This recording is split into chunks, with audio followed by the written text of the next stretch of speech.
Hola, narito si Mr. Resumen. Ngayon, ipapaliwanag ko ang isang pelikula ng drama at suspense na pinamagatang La Piel que Habito. May mga spoiler sa unahan. Atensyon, mag-ingat. Nagsisimula ang pelikula sa isang babae na pinangalan ng Vera na bihag ng pangunahing tauhan na si Robert Ledgard sa kanyang bahay. Nabunyag na si Robert ay isang plastic surgeon na gustong gumawa ng artificial na balat na lumalaban sa paso at kaya ring ipagtanggol ang sarili laban sa mga kagat ng insekto. Isang gabi, makikitang inilalahad ni Robert ang kanyang mga teorya sa isang medikal na kumperensiya. Iniimok niya ang ibang mga siyentipiko na sumama sa kanyang pananaliksik. Pagkatapos ng pagtitipon, umuwi si Robert at sinuri ang sample ng dugo ng hayop mula sa ospital. Pinanood niya si Vera sa monitor. Matapos siyang pagmasdang mabuti ng ilang sandali, sinilip niya ang kalagayan nito.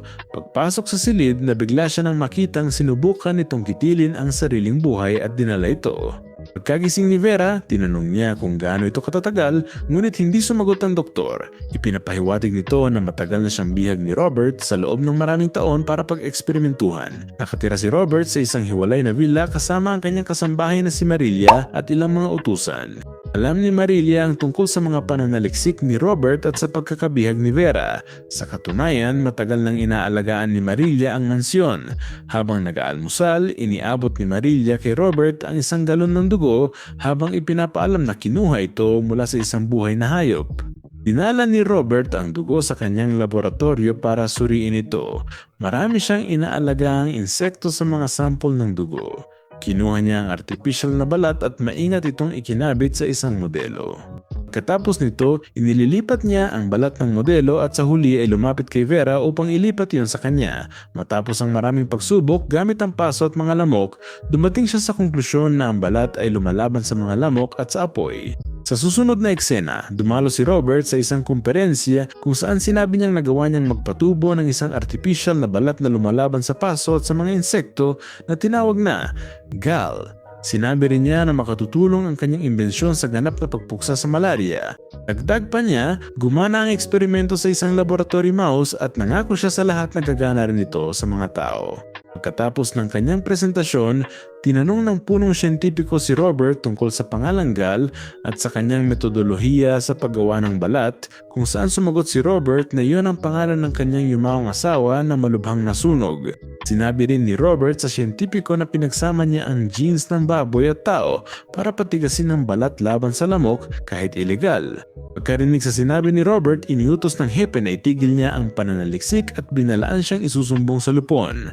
Pag-uwi sa gabi, nilapitan ni Robert ang monitor para makita si Vera. Pumasok siya sa silid at sinabing tapos na ang mga eksperimento nito. Dahil wala ng trabaho, tinanong ni Vera ang hinaharap ngunit nanatiling tahimik si Robert. Pagkatapos, inalok niya itong magpakasal at mamuhay ng magkasama, kaya natakot ang lalaki at agad na lumabas ng silid. Nang maglaon, pinayuhan ni Marilia si Robert na layuan na si Vera dahil baka magdulot ito ng gulo. Gayunpaman, sinabi ni Robert na hindi siya nagmamadali at pinapaalis ang lahat ng katulong para maitago pa ng matagal si Vera. Kinabukasan habang umaalis ang mga tauhan, isang lalaki nakasuot ng tigre ang dumating at nagpakilalang si Zeka ang kanyang anak. Sa sobrang saya, pinapasok niya ito at inalok ng pagkain.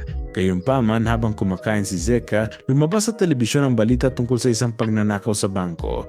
Dahil sa balitang iyon, natuklasan ni Marilia na isa si Zeka sa mga takas na magnanakaw. Nang komprontahin siya ni Marilia tungkol dito, maluwag niya itong inamin at sa halip ay sinisi ang kanyang kasamahan dahil hindi nito pinatay ang kamera ng closed circuit. Pagkatapos, nakumbinsi niya si Marilia na hayaan siyang manatili ng ilang araw. Sa sandaling iyon, nakita ni Zeka si Vera sa surveillance camera at namangha sa kanyang ganda. Tinanong niya ang kanyang ina kung nasaan si Vera, ngunit tumanggi itong magsabi ng anuman. Matapos tumanggi ang kanyang ina na ibunyag ang kinaroroonan ni Vera, itinali niya ito sa isang upuan at nagsimulang hanapin si Vera. Sa huli, natuntun niya ang silid nito at sinimulan niya itong pilitin. Gayunpaman, sa proseso, sinabi ni Zeka na nagulat siyang makita itong buhay. Lumalabas na si Vera ay eksaktong kamukha ng yumawang asawa ni Robert Sigal. Sa mismong sandaling iyon, dumating si Robert sa mansyon, natagpuan si Marilia na nakatali sa isang upuan at nakita sina Zeka at Vera mismo sa screen. Sa matinding galit, tinakbo niya ang silid, binaril si Zeka at niyakap si Vera. Kalaunan, habang nililinis ni Marilia ang duguang kama, ibinalita niyang magkapatid sina Zeka at Robert. Idinagdag niya na si Zeka ay ipinaglihi ng isang katrabaho samantalang si Robert ay anak ni Ginoong Ledgard na dati niyang pinagsilbihan. Ibig sabihin nito na siya ang biolohikal na ina ni Robert kahit wala siyang anumang ideya tungkol doon. Pagkatapos, tinanong ni Vera si Marilia kung bakit kumilos si Zeka na parang kilala siya nito. Sumagot si Marilia na napagkamalan siya nitong asawa ni Robert, si Gal, na eksaktong kamukha niya. Ipinagpatuloy ni Marilia na sabihin ganap na magkaiba ang naging pagkabata ni na Robert at Zeka. Lumaki si Robert sa mayamang pamilya at naging doktor habang si Zeka ay lumaking kriminal sa kalsada. Sinabi rin niyang si Robert at asawang si Gal ay may anak na Norma.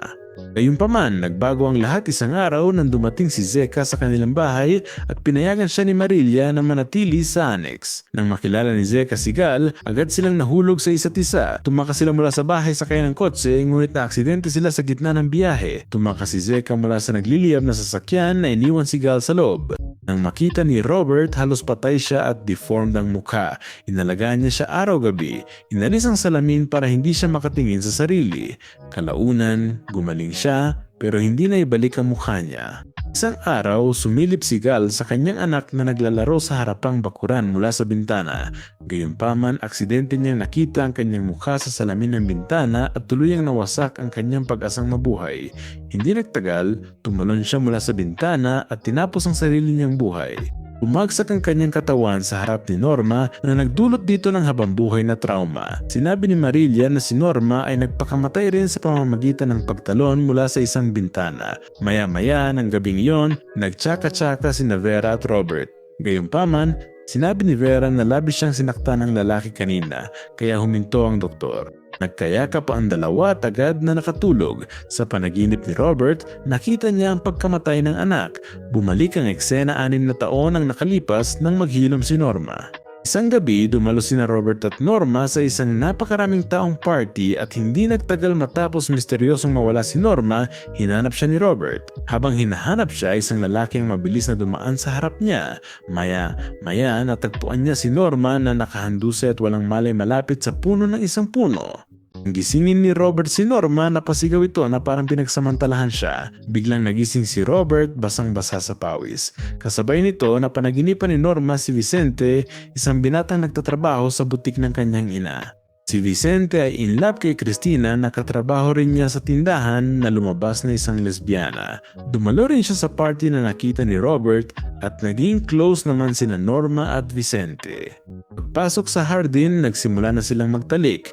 Habang ginagawa ito, inatake ng anxiety si Norma at sumigaw. Kinagat niya ang kamay nito kaya sinuntok siya ni Robert at nawalan ng malay. Katapos ayusin ang damit ni Norma at ibalik ito sa ayos na nakita ni Robert, umalis na si Vicente gamit ang kanyang motor. Makalipas ang isang linggo, habang nagmamaneho si Vicente, sinundan siya ni Robert na naghihintay ng pagkakataong makapaghiganti. Hinabol niya ito sa kagubatan hanggang sa mabangga. Inidnap niya ito at ikinulong sa imbakan ng kanyang basement at pinanatiling nakakadena. Pagkatapos, ipinaalam ng isang pulis sa ina ni Vicente na natuklasan nila ang sirang motorsiklo ng kanyang anak sa isang talampas. Idinagdag pa niya na maaaring nahulog si Vicente mula sa talampas at inalab ng dagat. Gayunman, tumanggi ang ina ni Vicente na maniwala at iginiit na buhay pa ang anak. Kinabukasan, binisita ni Robert ang anak na si Norma sa psychiatric hospital, ngunit ayaw nitong magpakilala ang ama at nagkulong sa aparador dahil sa takot. Sa ibang dako, pinahirapan ni Robert si Vicente, iginapos at pinagkaitan ng pagkain. Isang araw, nilinis at pinakain niya ito bago ilipat sa isang mas maayos na lugar. Ilang araw ang lumipas, pumanaw si Norma. Para malimutan ng lungkot, ibinuhos ni Robert ang sarili sa trabaho, inihanda si Vicente para sa eksperimento at dinala sa operasyon. Nag-imbita rin siya ng ibang mga doktor at gumawa ng isang peking pahayag ng pahintulot upang magsagawa ng vaginoplasty kay Vicente. Dito natin nalaman na plano ni Robert na gawing babae si Vicente.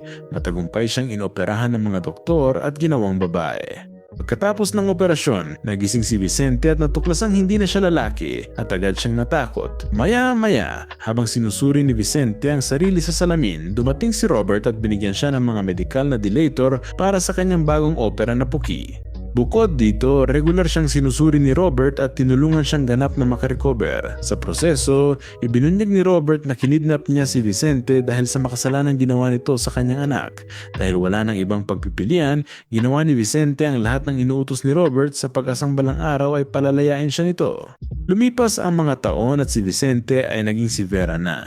Siya na ang Vera na nakita natin simula pa lang. Sinubukan niyang tumakas pagkatapos kumaling, pero nang ikulong siya ni Robert, nagtangka siyang magpakamatay. Agad siyang sinagip ni Robert. Habang tinatahi ang kanyang mga sugat, tinawag niya itong Vera, ang bago niyang pangalan. Ikinulong niya ito sa isang silid kung saan nanonood lang siya ng telebisyon. Dahil kailangan ng tagapag-alaga, inimbitahan ni Robert si Marilia na matagal nang huminto sa pagtatrabaho. Pagdating nito, sinabihan niya itong huwag magbubukas ng pinto. Nagbalik ang kwento sa kasalukuyan kung saan inis si Marilia sa paglibot ni Vera. Nayaan pa nga ni Robert na mamasyal si Vera kasama si Marilia para mag-shopping. Nagbabala si Marilia sa masamang idudulot nito pero binaliwala lang ni Robert. Pagkatapos, isang kasamahan ang nagpakita ng dyaryo kay Robert. Naalala niyang nagsagawa siya ng vaginoplasty rito at inakusahan si Robert na nagsinungaling tungkol sa pahintulot ni Vicente. Sa mismong sandaling iyon, dumating si Vera sa lugar at ipinagtanggol si Robert na sinasabing ibinigay niya ang kanyang pahintulot para sa operasyon dahil gusto niyang maging isang ginang. Lumayo ang kasamahan at ipinahayag ni Robert ang kanyang pasasalamat kay Vera sa pagpapanatili sa kanya na ligtas. Nang gabing iyon, habang nagtsatsaka-tsaka silang dalawa sa kama, bumaba si Vera na sinasabing nagdala siya ng isang lubricating cream. Gayunpaman, tila iba ang kanyang balak dahil kumuha siya ng baril mula sa drawer at inilagay ito sa kanyang bag.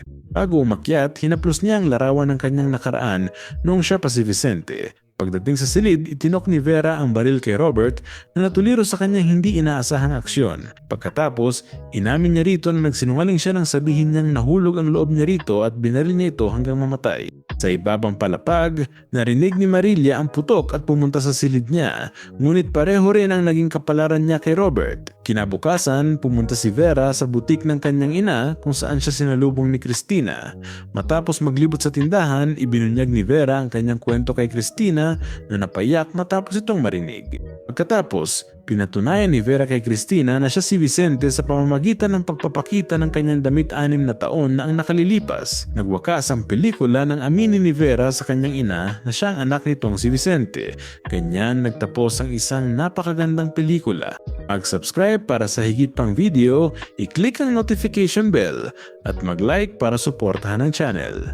Salamat!